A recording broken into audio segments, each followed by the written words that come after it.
Good morning. It's Monday. I'm Taisha Lane, a licensed professional counselor, ordained minister, and the founder of Family Ties Christian Counseling, where we believe that healing is possible when biblical truth meets clinical excellence.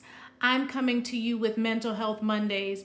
Mental Health Mondays is an opportunity for you to jumpstart your work week, your school week, or just your week with a word to boost your mental health. Last week, we began to wrestle with how unaddressed and ignored sin at work in our lives becomes the enemy's playground. For many believers, we can easily discern the sin of lying, cheating, stealing. But sin at work in our lives through our unhindered emotions, faulty beliefs and attitudes, unhealed trauma and pain is less than obvious. These parts of ourselves sometimes feel hidden from us. How they show up and why they show up, we're unaware of, we're in the dark. And the truth of the matter is, because some of our pain, some of our trauma feels so dark and dismal, we don't dare talk about it. We don't touch it with a 10-foot pole. But these unknown and unacknowledged parts of us is what the enemy plays around in. Our anxiety, fear, pride, unhealed trauma, negative core beliefs, unrealistic expectations, misspoken vows may not be obvious to the naked eye, but when they're triggered, they entangle and ensnare us from doing the very things that we want to do, the very things that God has called us to do. Instead of showing up in relationship with others as loving and trusting, because we are triggered by a lack of safety and security, we find ourselves behaving harsh and controlling. Instead of living courageous, we shrink back into fear and into the message that we're just not good enough. The fact that we don't always see, notice, address, or know how to address these parts of us does not minimize their insidious nature. The enemy is a deceiver, and he'd rather you focus on what's not the problem so that you can ignore the actual problem. So it becomes easier to focus on our frustrating coworker and miss our tendency to get frustrated when things don't go our way. We focus on our spouse's inadequacies, but turn a blinded eye on the lack of grace that governs our lives. We focus on our disappointments in our present circumstances, but miss the opportunity to grow in our trust in the God who ordered all of creation and who orders our steps. The enemy is a master deceiver who specializes in using low-hanging fruit to get us to ignore a deep root. These parts at work in us are insidious. Sin is insidious. And when we ignore, disregard, hide, and even disown these parts, they gradually, subtly, and oftentimes without notice, develop into what is harmful, dangerous, and destructive in our lives.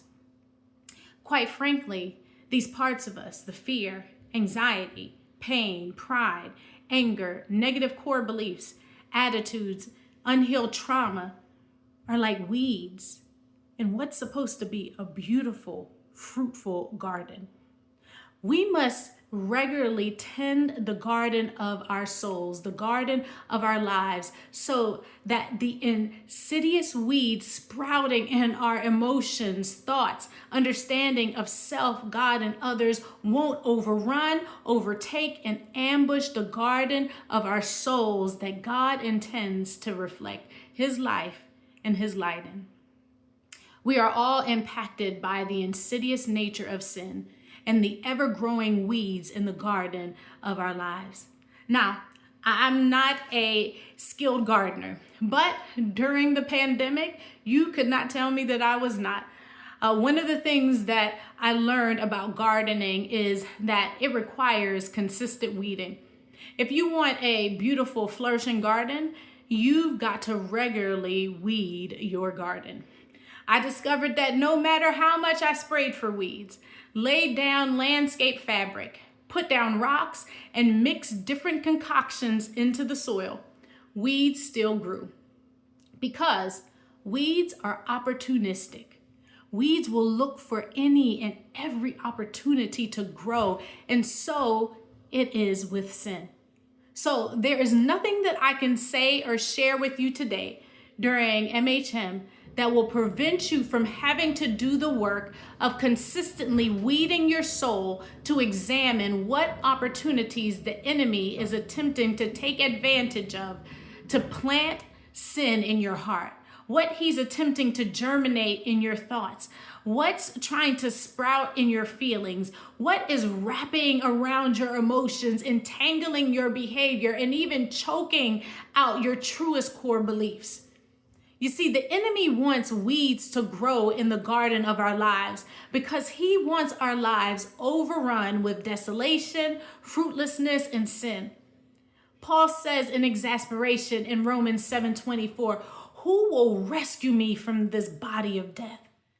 Maybe we're all wondering, who will rescue us from the insidious nature of sin at work within us? Who will rescue us from the weeds that keep growing up through our feelings, emotions, history, pain, and trauma that is hell-bent on snuffing out fruit in our lives? Then in verse 25, Paul goes on to say, "But thanks be to God who delivers me through Jesus Christ our Lord." God, through the mastery gardening skills of his son Jesus Christ, makes a way for us to flourish in spite of the body of death we are all shackled to. Despite the bad seeds and weeds that the enemy has sought to plant and produce in our lives, we must remember that God is a master gardener, and we get to partner with him to identify and uproot the weeds that are germinating and deeply rooted, that are meant to entangle, ensnare God's good from growing in abundance in the soil of our lives.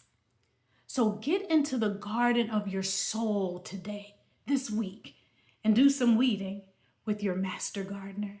Again, I'm Taisha. This is Mental Health Mondays. There's healing in the help, and your help, my friend, it comes from the Lord. I'll see you next week.